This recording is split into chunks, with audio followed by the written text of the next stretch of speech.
ගොඩක් කට්ටිය අහලා තිබ්බා කොහොමද මම කෙට්ටු උනේ කියලා. ඉතින් ඒකත් මම කියන්න ඕනේ. මම ඉස්සර කිලෝ 120ක් හිටියා. Oh my god. ඉතින් 120 ඉඳන් මම බර අඩු කරගන්න මුල්ම හේතුව උනේ මගේ කෑම කන්ට්‍රෝල් එක පළවෙනි. එක එක කට්ටියට එක එක විදිහේ ඒගොල්ලන්ට ප්‍රෝටීන් සහ අත්‍යවශ්‍ය දේවල් ඕන වෙනවා. ඉතින් ඒ විදිහේ බලද්දි ඒක ඕගොල්ලෝ ප්‍රෝටීන් සහ ඕගොල්ලන්ට අවශ්‍ය අත්‍යවශ්‍ය දේවල් තියෙනවා. ඒ ටික ඕගොල්ලෝ ડોක්ටර් කෙනෙක් ගාවින් අහන්න. අපි මෙහෙම කෑම කන්ට්‍රෝල් කරා නම් තව මොනවාද අපිට ඕන වෙන්නේ කියලා. අනිත් එක තමයි වැඩිපුරම රෑට බර කෑම කන එක අපි නවත්තන්න ඕනේ. For example kottu, fried rice, pasta අන්න ඒ වගේ තියෙන හැම කෑමක්ම අපි නවත්තන්න ඕනේ. හේතුව ඇවිල්ලා රෑට අපි කාපු ගමන් අපි නිදා ගන්න. එතකොට ඔය කෑම එක කිසිම ව්‍යායාමයක් නැතුව තියෙන නිසා ඒ තෙල් ටික එහෙමම තියෙන්න තමයි වෙන්නේ. කැලරිස් බර්න් වෙන්නේ නැහැ. ඉතින් ඒ හේතුව නිසා තමයි රෑට අපි කන කෑම එකේ පරිස්සම් වෙන්න ඕනේ. මුල්ම හේතුව ඔයගොල්ලෝ කෙට්ටු වෙන්න ඕන නම් බඩ අඩු කරගන්න ඕන නම්. එහෙම නැත්නම් ඔයගොල්ලන්ගේ තියෙන ඇඟේ තියෙන ඔය තෙල් ගති යාරේ මේ ඔක්කොම නැති කරගන්න ඕනේ. ඔන්න ඕක තමයි කිලෝ 120 ඉඳන් 70ට මම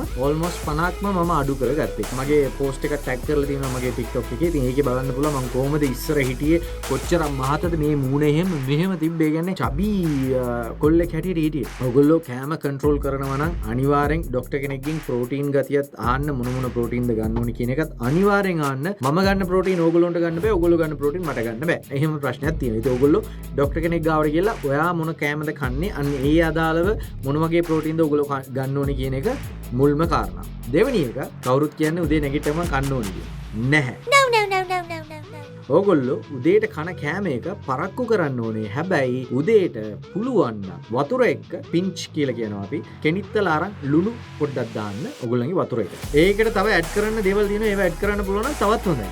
දෙයි පොඩ්ඩක්. මේ භාගයක් කරන් එහෙම මේව කරන්නේ නැහැ. දෙයි 0.4 5 කියලා හිතාගමුකෝ. පුළුවන් නම් ඔය වතුර එකට කසකසා පොඩ්ඩක් දාන්න. ඔය ටික ඕගොල්ලන්ට උදේට නැගිට ගමන් වතුර කෝප්ප භාගයක් එක්ක ඕගොල්ලන්ට බොන්න පුළුවන් නම් nice. ඔන්න පටන් ගන්නම විටමින් C එක තියෙනවා දෙයිවල. ඒත් එක්කම ලුණු වල සෝඩියම් තියෙනවා. ඒ වගේම මැග්නීසියම් තියෙනවා. ඉතින් ওই ටික ඔක්කොම ඔයගොල්ලන්ගේ ඇඟට උදේ පාන්දරම යනකොට ඔටෝමැටිකලි ජවයක් එනවා. උදේ නැගිට ගමන් තියෙන එනර්ජි එක ඒ ලෙවල් එකෙන් තියාගන්න පුළුවන්. ඉතින් ඔන්න ওই ටික තමයි මුල්ම ටික උදේ පාන්දර නැගිට ගමන් ඔයගොල්ලෝ කරන්න ඕනේ. ඊට පස්සේ පුළුවන් නම් ඔයගොල්ලෝ උදේ 7යි 9යි අතර නම් ඔය වෙලාවේ ඔයගොල්ලන්ට ඉර එළිය වදින තැනකට ගිහිල්ලා ඉර එළිය ඔයගොල්ලෝගේ ඇඟට වදින විදිහේ ඉර එළියත් එක්ක එන්න. එතකොට විටමින් D එක ඔයගොල්ලෝගේ ඇඟට එනවා. ඒ කියන්නේ උදෙන්ම ඔයගොල්ලන්ට පුළුවන් තරම් ප්‍රෝටීන් හැමදේම දාගන්න බලන්න. 7 ඉඳන් 8 9 10 11 වෙනකොට වගේ මීල් එක ගන්න. හේතුව සාමාන්‍ය චිකන් එකක් කෑවම ඔයගොල්ලන්ට ජීර්ණය වෙන්න පැය 4ක් 5ක් යනවා. බීෆ් කන කට්ටිය පැය 5ක් 6ක් යනවා ජීර්ණය වෙන්න. එක එක මස් තියෙනවා. ඉතින් එක එක මස් ಜಾති ජීර්ණය වෙන්නේ එක එක වෙලාවල් තියෙනවා. ඊට පස්සේ පුළුවන් තරම් vegetables වැඩියෙන් කන්න බලන්න. vegetables වල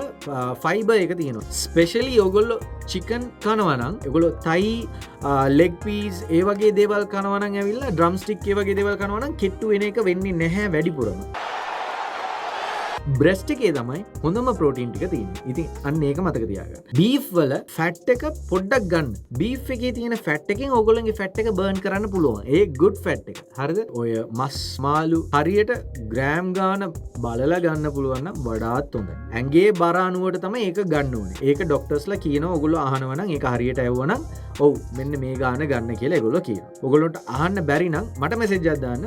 මම ඒක කොහොමද මැනුවේ කියලා ඕගොල්ලන්ට බලලා කියන්න පුළුවන් කොයි වගේ ගානක්ද ඕගොල්ලෝ ගන්න ඕනේ කියලා. හරිනේ. ඊට පස්සේ දැන් අපි සාමාන්‍යයෙන් ලංකාවේ හැමෝම ඇවිල්ලා කෑම කන්න පුරුදු වෙලා තියෙනවා වේල් 3ක්. එපා.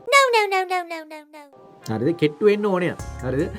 වේල් එකක් ඔහො දෙකක් උඩරිම දෙකක් නම් කමක් නැහැ. හැබැයි මම කන්නේ එක වේල. ඒ එක වේල කන එක හරි ප්‍රෝටීන් මෙන්න මේම මම කිව්ව විදිහට ප්‍රෝටීන් එක. ඒත් එක්කම ඔයගොල්ලන්ට බිත්තර ඇඩ් කරගන්න පුළුවන්.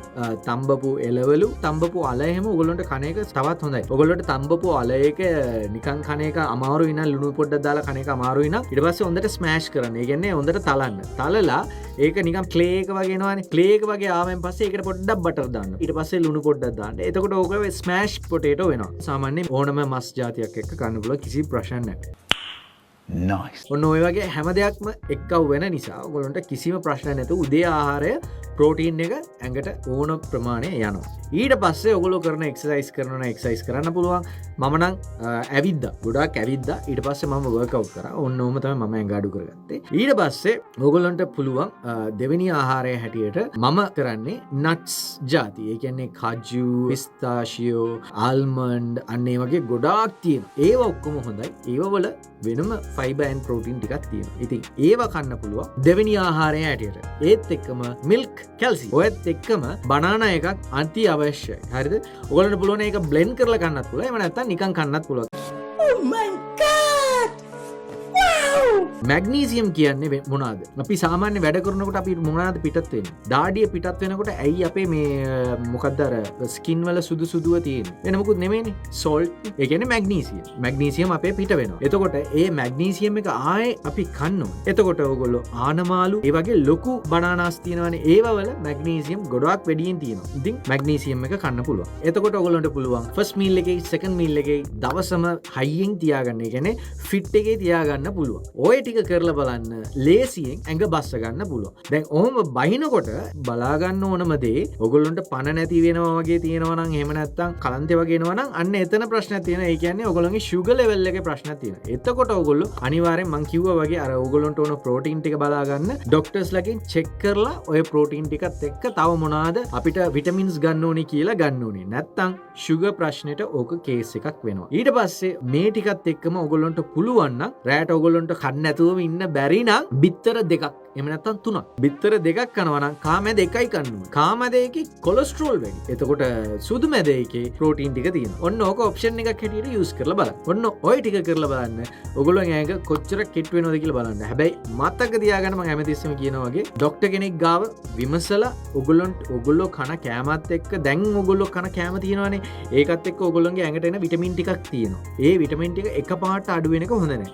ඒ නිසා ඒ විටමින් ටික මොනවාද අවශ්‍ය අත්‍යවශ්‍යම විටමින් ටික මොනවාද කියලා හොයලා බලලා ඔයගොල්ලන්ට ඒක වෙනම බොන්න පුළුවන්. ඔය කෑමත් එක්ක බොන්න පුළුවන්. එහෙම බලලා මේ විදියට ඔයගොල්ලෝ කාලා බැලුවා නම් ඔන්න ඔයගොල්ලන්ට තේරෙයි කොහොමද ඔයගොල්ලන්ට ඇඟ අඩු වෙන්නේ කියලා. මම කිලෝ 120ක් ඉන්නකොට මට පඩිපෙල් 10ක් නගින්න බෑ මාන්සි වෙනවා. හති දානවා. දැන් දුවනවා. ඔයගොල්ලන්ට මතක නම් ස්වර්ණවාහිනිය ගියා නොනිමි කියලා කතාවක්. ඉතින් ඒකේ අරවින්දන්ට හිටියේ මම විශ්වාස කරනවාද? එතකොට අරවින්දන් හැටියට හිටපු වෙලාවේ ඔයගොල්ලන්ට බලන්න පුළුවන් මගේ මූණ එහෙම කොච්චර මහතයිද මේ ජෝලයින් එහෙම නැහැ. එතකොට එහෙම ඉඳලා මම මෙහෙම ඉන්න පුළුවන්. ඒකට හේතුව ඔන්න ඔය මීල් ප්ලෑන් එක මම මගේ ප්‍රෝටීන් එක මම කොහොමද ගෙනියන්න ඕනේ කියලා මම ડોක්ටර් කෙනෙක්ගෙන් මම අහගෙන මගේ විටමින් ටික මම අරගෙන ඒ වගේම මේ වගේ කන්ට්‍රෝල් කරගෙන කෑම වේල මම හදාගත්තු නිසා හැමෝම අපි මිනිස්සුයෝ හැමෝටම යම් දෙයක් අපිට කරන්න ඕනේ කියලා හිතුවනම් හරියට කරන්න පුළුවන්. ඉතින් ඇඩ්වයිස් ඕන නම් මගෙන් අහන්න. හැබැයි මම ડોක්ටර් කෙනෙක් නෙමෙයි. අන්න ඒක මතක තියාගන්න. මම අඩු කරපු විදිහේ ඔයගොල්ලන්ට ප්ලෑන් එක ගෙනියන්න කැමති නම් හරියාකාරව කරන්න ඕන නම් මට කතා කරන්න පුළුවන්. ඉතින් මම ඔයගොල්ලන්ට සපෝට් එකක් දෙන්න.